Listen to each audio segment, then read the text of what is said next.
DJ Holly ndep murisei shamari tiri pastruggle shamari kwakaipa but ini nangu I'm one of the participants inongoteverawo machannels inichiteererawo news dzinenge zichitaurwa but unoona zviri kutaurwa namudhara Whitehead nezviri kutaurwa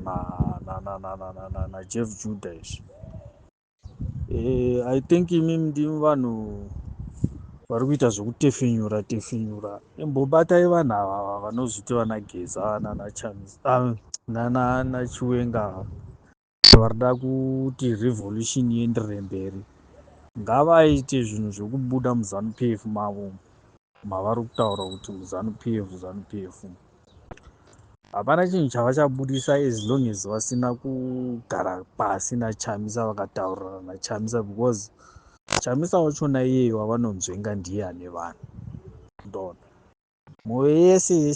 tese takadai so iri kuna Chamisa wacho iye because ndiye munhu akapiridzira maelections andona saka ivo kana vasingakwanisi kuti vagare pasi naye vataurirane naye vanyorerane pasi zviri pamutemo kuti zvavo zvechitsotsi zvavanoda kuita izvi kuda kuti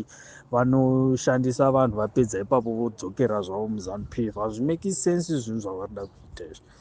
hadzitombofi dzakabudirira marevolution ava vari kuita tauriranai nanageza muvaudza kuti vanhu vari kuti siya zvinhu zvako zveZANU-PF muye mumire nevanhu ataurirane nachiwenga kuti ngaabude muZANU-PF macho imomo vaputse ZANU-PF vauye vamire nevanhu pochitangidzwa pasi zvinhu zvese ndokuti zvinhu zvifambe zvakanaka kwete zvavari kuita izvi havafi vakabudirira nazvo izvi ZANU-PF yachona iri kutosapota vana Mnangagwa vanhu vese vakatengwa vanhu vasina kutengwa ndo vari panze veopposition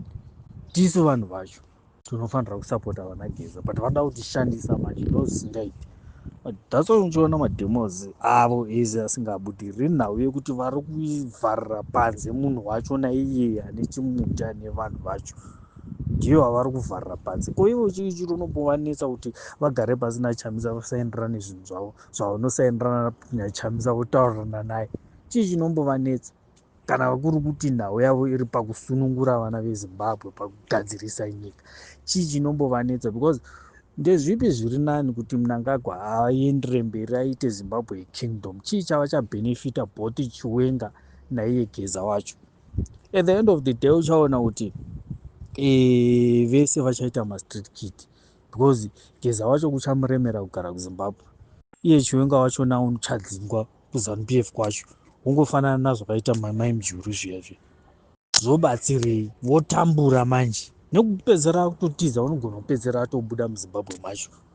akutopomerwa mhosva dzekuda kusungwa anenge achiziva kuti akangoerekana asimudza imwe pati vanhu vanomutevera saka mhedzisiro yacho ukada kuzvitarisa Mnangagwa akabudirira zvinhu zvimagemu ake aari kuita aya zvichakonzera kuti Geza abude munyika Chiwenga wacho abude munyika votambura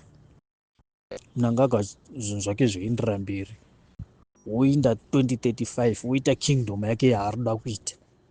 ivo pasina zvavanenge vawana but vakabvisa pride yavo yavainayo vobatana naChamisa zviri nani because vachaona kuti vachataurirana kuti kudini naChamisa wato kuti aiwa kana nyika tatora isu todai papi pacho Chamisa paanozovaomesera vadhara vake ivo varivo vamubetsera because Chamisa problem haana security that's why asingakwanisi kuti abude achinonyanika life yake ndeupi ko munhu angazozvikwanisa izvozvo zvekunoyanika life yake kuti iparadzwe pachena that's why Chamisa achingozonyarara because haana security yacho at least vari nane vanokwanisa kuzososa security voona kuti vanotauridzana sei as long as Chiwenga abuda kuZANU-PF achiti auya kuvanhu kunozoona kuti oita sei kuti vanhu vaite secure vachipinda murodhi ende Chamisa kaerekana ataura vanhu vanobuda in numbers because vanenge vakuziva kuti aike zvinezvi munhu wedu watagara tichida akabirwa maelections ake ndiye akudini ndiye akuchitaura manje you see kwete kana vakaramba vachiita zvavanoita izvo hazvibudiriri. Munangagwa magemu amunangagwa ose achabudirira zvavozoramba nekuda kwaizvozvozvo.